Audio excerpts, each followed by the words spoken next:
I've been asked to explain a little bit about Kcdhh. Can you give us a little bit more detail on that program? And let me add that there may be some of your parents who are losing their hearing but tend to use their voice and tend to use the phone but can't understand as well. On the phone, Kcdhh is a remarkable piece of equipment that is helpful. I've had a number of people who have said, oh, I can hear my mother's voice again. I can communicate by reading her conversation. So I'm going to let Glenn explain that more, if you would. Okay, no problem. Almost the same height. Okay. Okay. Well, just to piggyback again on what Ms. Virginia has shared with you about Kcdhh, which is short for caption telephone. The device, again, is a wonder for anyone who has difficulty using a standard telephone. So now, what's great about the device, as she also stated, is that it doesn't have to be for you. It can be for a friend, a family member, any loved one. It doesn't have to be for an older person as well. Here in the state of Kentucky, what's the minimum age limit? Is it 4 or 5? 5. So 5 years old or older can benefit from this device. It is designed as a standard telephone with a... Can you step back just a little bit up there? You can see over there. Maybe you can come back around here. Okay.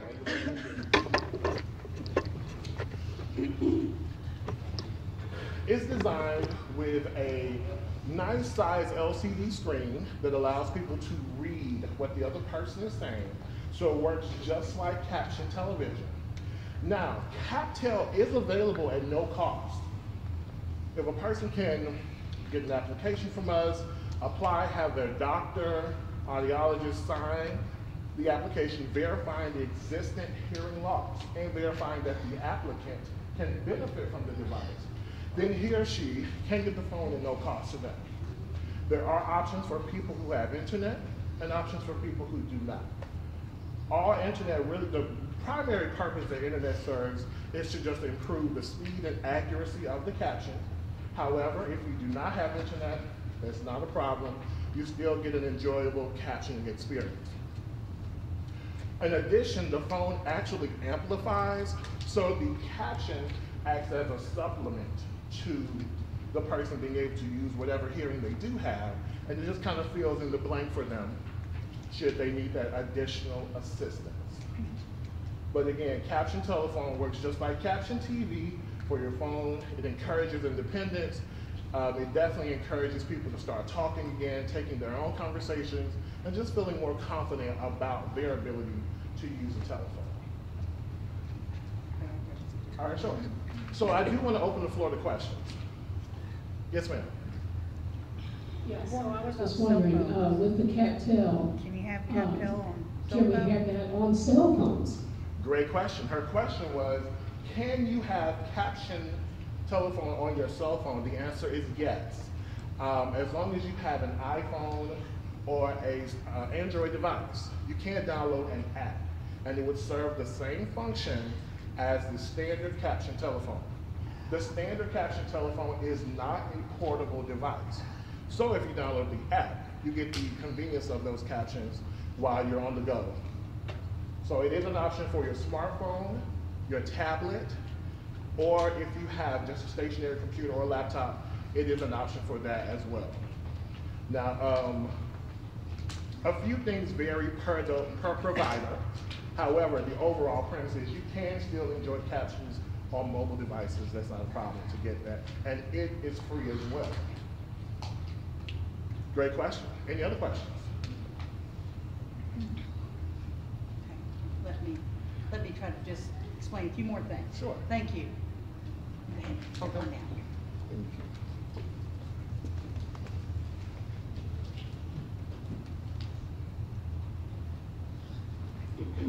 If I could add to that, what does the captioning look like? You know, do you remember the old-fashioned TTYs that we used to have that was in the box?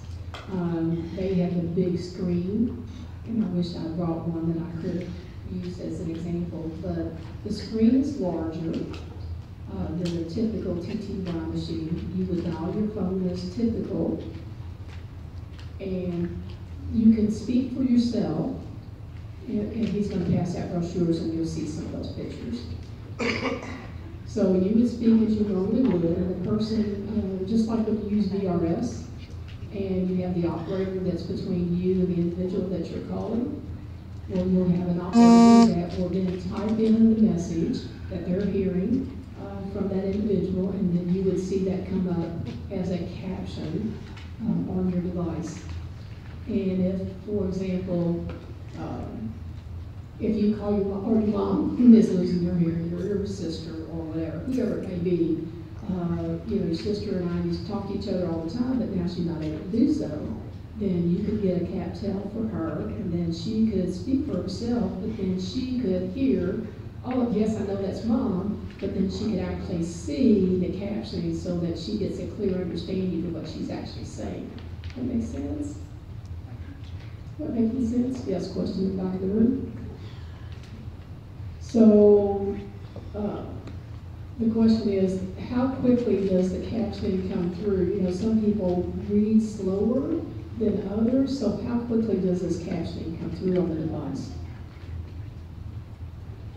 Virginia's response is that, you know, for deaf VRS, you can continue to use that.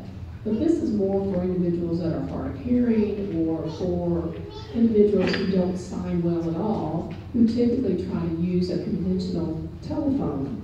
And it's for that group of citizens that we're talking about. So we have a screen, and there are some that have multiple lines on those screens, so that it will scroll through, and so you can read that at your leisure.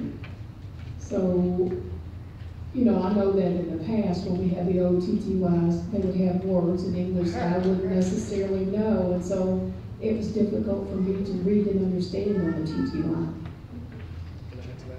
Also, generally we tell people there's about a 2 to 3 second delay. What that does, first of all, that allows the third party, as Ms. Virginia stated, just to ensure that the actual words coming across your screen are correct, and that they are the context in which the speaker meant them. But also that can vary based on the strength of your internet if you're using an internet-based device. Now what's great about the internet-based device is that it can be on Wi-Fi or on Ethernet. However, again, if you have a weaker signal, then you would probably experience more of a delay than if you were somewhere that had a stronger signal. But again, you do have options for people who do not require internet.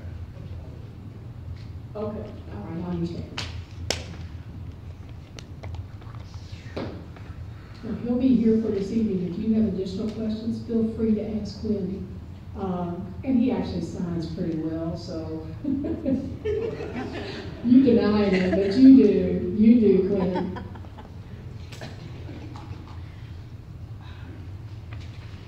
So let's move forward with our program.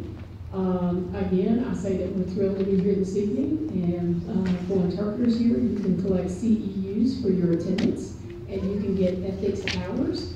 So those are hard to get in our state, so we have something we can offer. So we have this paper that's being passed along to the interpreters to sign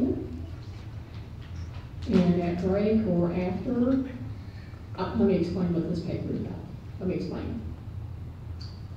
CEUs. You say I have small fingers? He says I have small fingers. You can't read my fingers. Imagine that. I wonder if I can pump them up and make them longer. I don't know. I would give that a shot. But okay.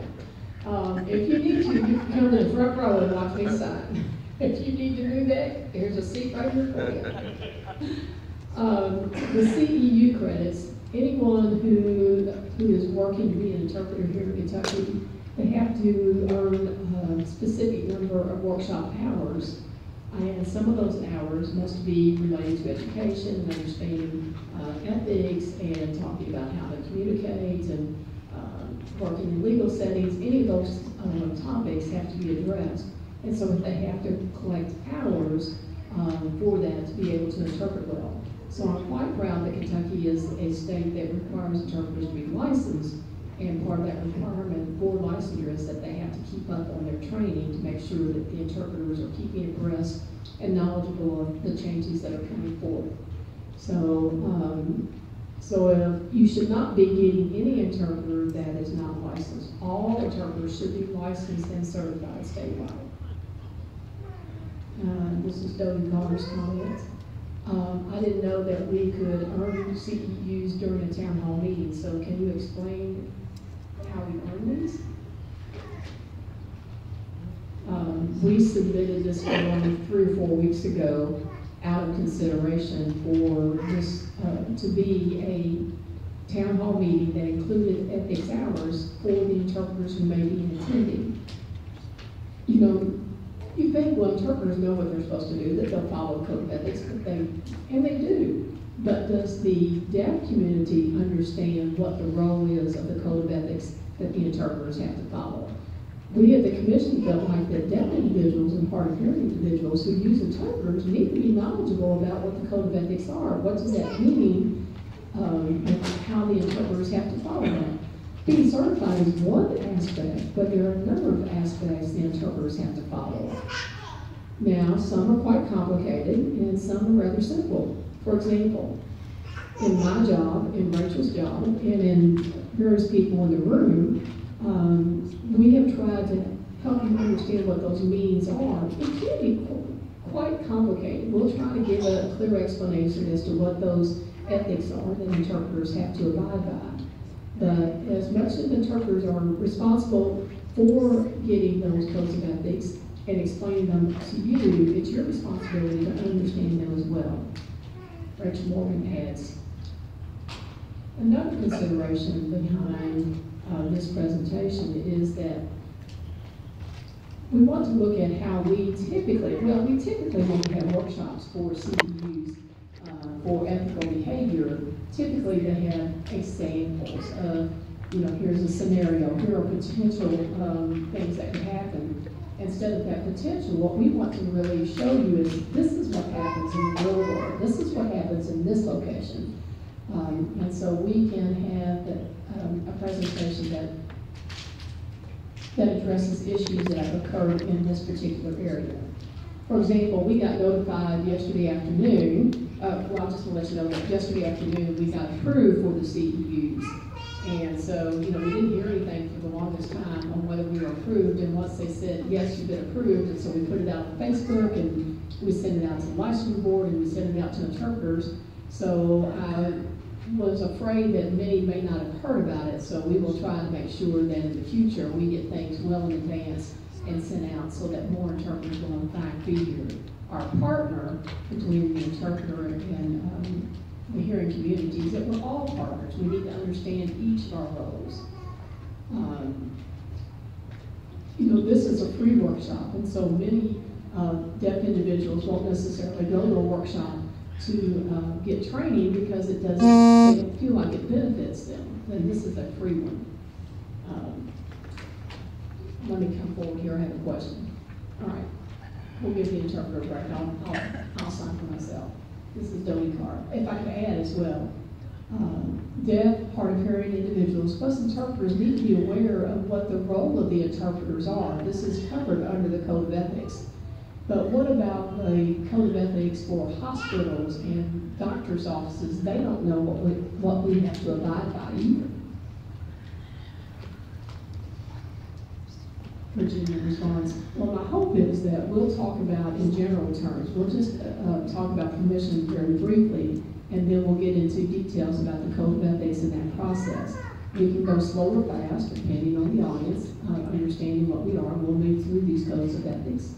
But the important point is that if I'm talking about, number one, confidentiality, and you say, well, I've got an example of this, you know, where the Code of Ethics was broke, it's kind of like, all right, give me your example and we'll talk about that. And then give me your complaints. Now, some hospitals, it may work with that. If I don't hear anything about a company that's not following this, then we'll move this aside and we'll talk about some other issues that are happening within your community that are more important to you. It's not you listening to me, it's actually we're here to educate you on the Code of Ethics and the impact on you, and then it will be your turn as a community to share with us some issues that you've been having here as a community. We know some, and I'll share with you what we know and what we hope to do to address those issues. And then what we still have to do to help your community. You see over here to the side, we have a number of blank sheets of paper, and we'll make some notes and some of the issues that you'll bring forward to that